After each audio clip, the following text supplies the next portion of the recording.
bogging down a little bit. Try to make it through these first couple corners without losing my wide sports car-like nose on these 1976 Formula Atlantic cars. Oh, and we have trouble.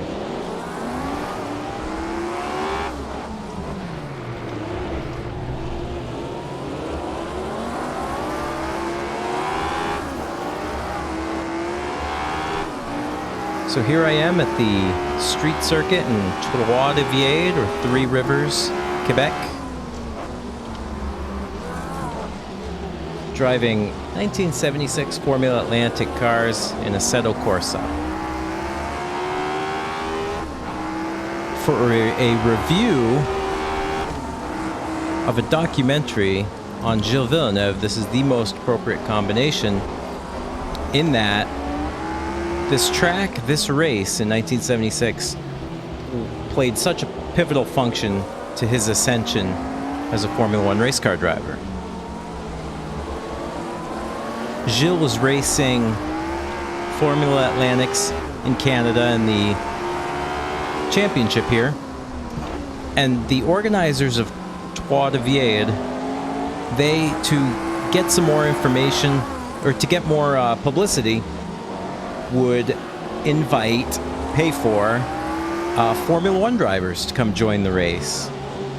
So in 1976, Gilles started on pole and won the race in front of quite the cast of race car drivers for 1976. Second place, that was a bit kamikaze. Second place was future Formula One champion Alan Jones.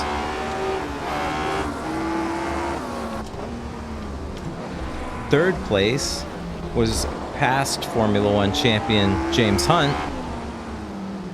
And behind him you had other Formula One drivers like Vittorio Brambilla, Hector Rabac, Patrick Tambay, but also IndyCar champion Bobby Rahal, Trans Am champion Tom Gloy,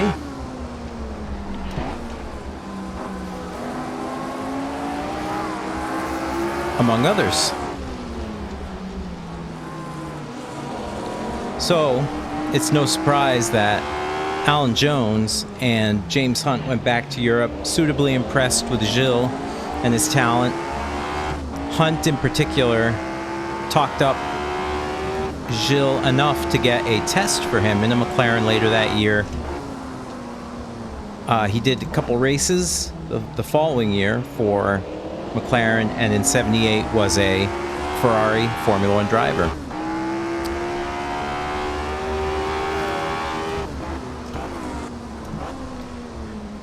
The documentary I'm reviewing is called Villeneuve Pironi, The Untold Tragedy.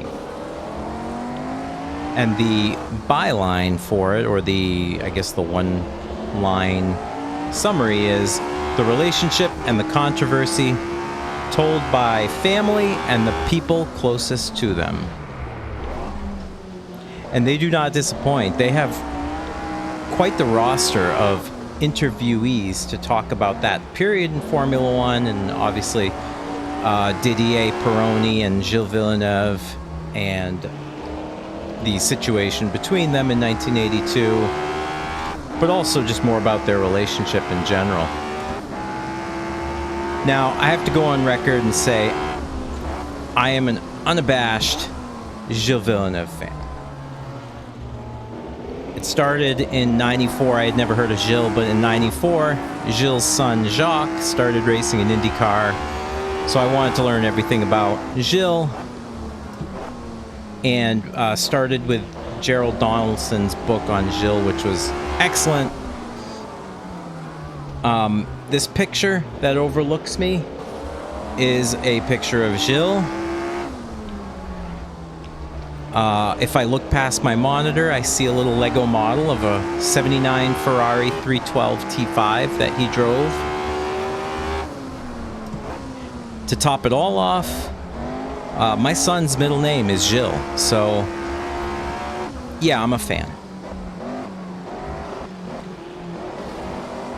So the situation in question, I don't want to spoil too much about the controversy. That is the title topic of the documentary. From what I had read and gathered, and obviously Gerald Donaldson's book is an excellent resource on all things Gilles, the documentary seems to state the facts of the case as they are known. It's done in a really compelling way. I think they really do a good job having you get to know Gilles' character. And obviously they give you a little insight into Didier as well and his rise to Formula One. Very interesting character. I did not know much about Didier before this, so I really appreciated the backstory there. They do this obviously through interviews of people who genuinely were very close to the two main protagonists,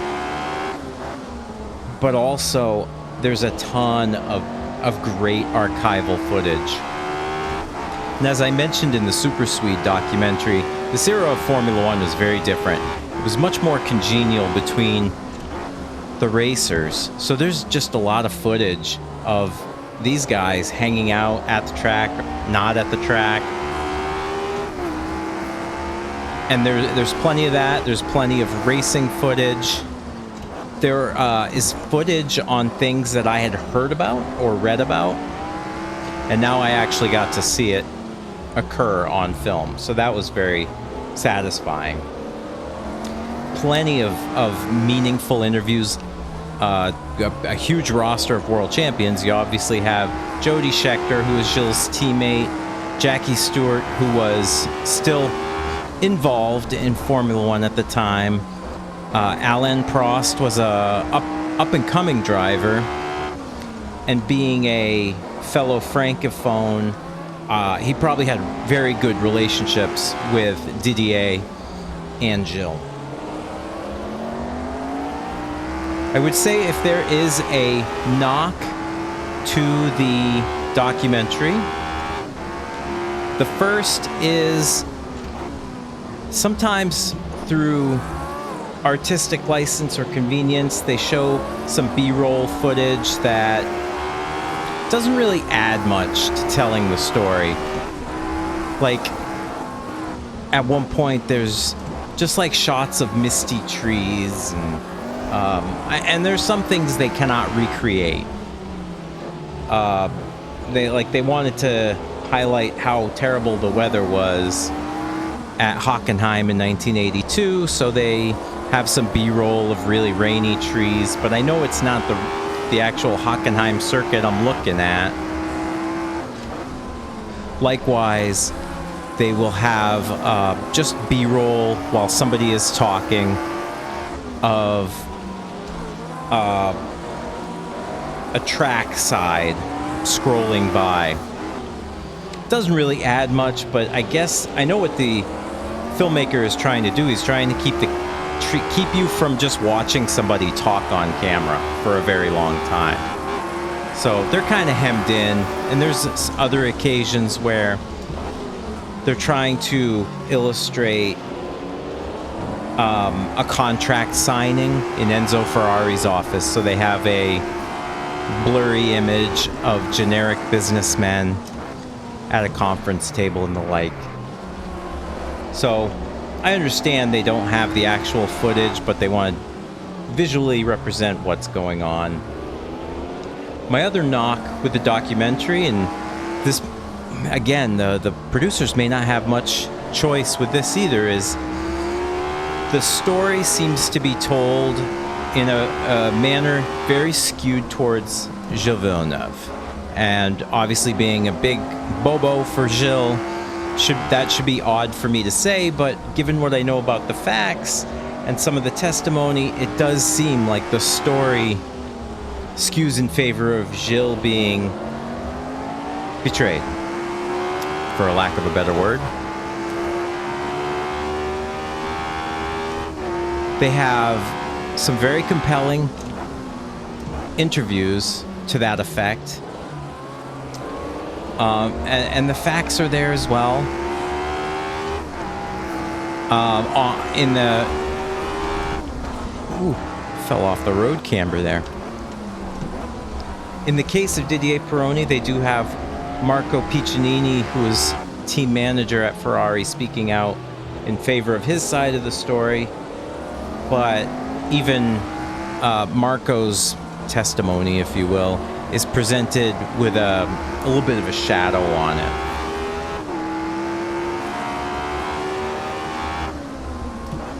So I started this race back in 15th place. I was hoping to get up into the points. So far, so good. Currently in 5th with a podium in my sights if I can just keep up good rhythm. I've underestimated the challenge of smooth footwork while talking.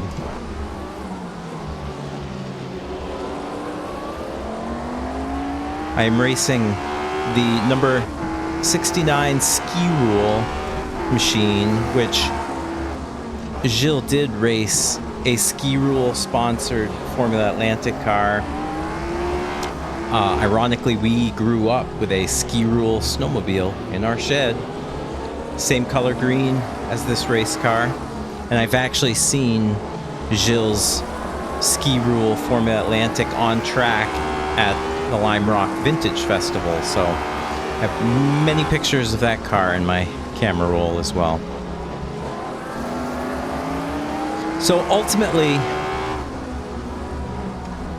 I give the documentary 10 cylinders out of 12 using my kitschy little rating system. Footage, the subject matter is excellent. You're really going to get a good picture of who Gilles was. If you don't have familiarity with him, I think this is really going to make you like Gilles Villeneuve and who he was, and you'll find out why everybody liked him and why he has such an enduring legacy. I do knock a couple cylinders off for the artistic license, that some of the B-roll footage. But 10 cylinders out of 12, I think this is an extremely watchable documentary. I watched it on Max, which used to be HBO Max. So if you're a subscriber, you can find that as part of the package. I just stumbled upon it and was tickled pink to find it.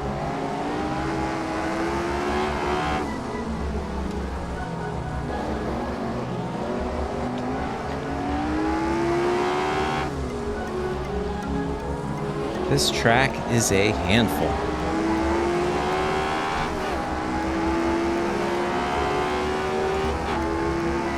There is some YouTube footage of a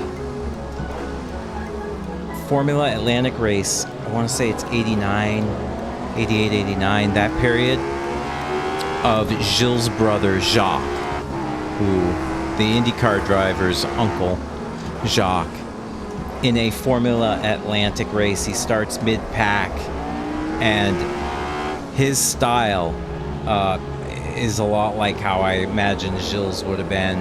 Very tail out, very aggressive. It's a good watch if you find a Formula Atlantic race at Three Rivers from the 80s. Third place.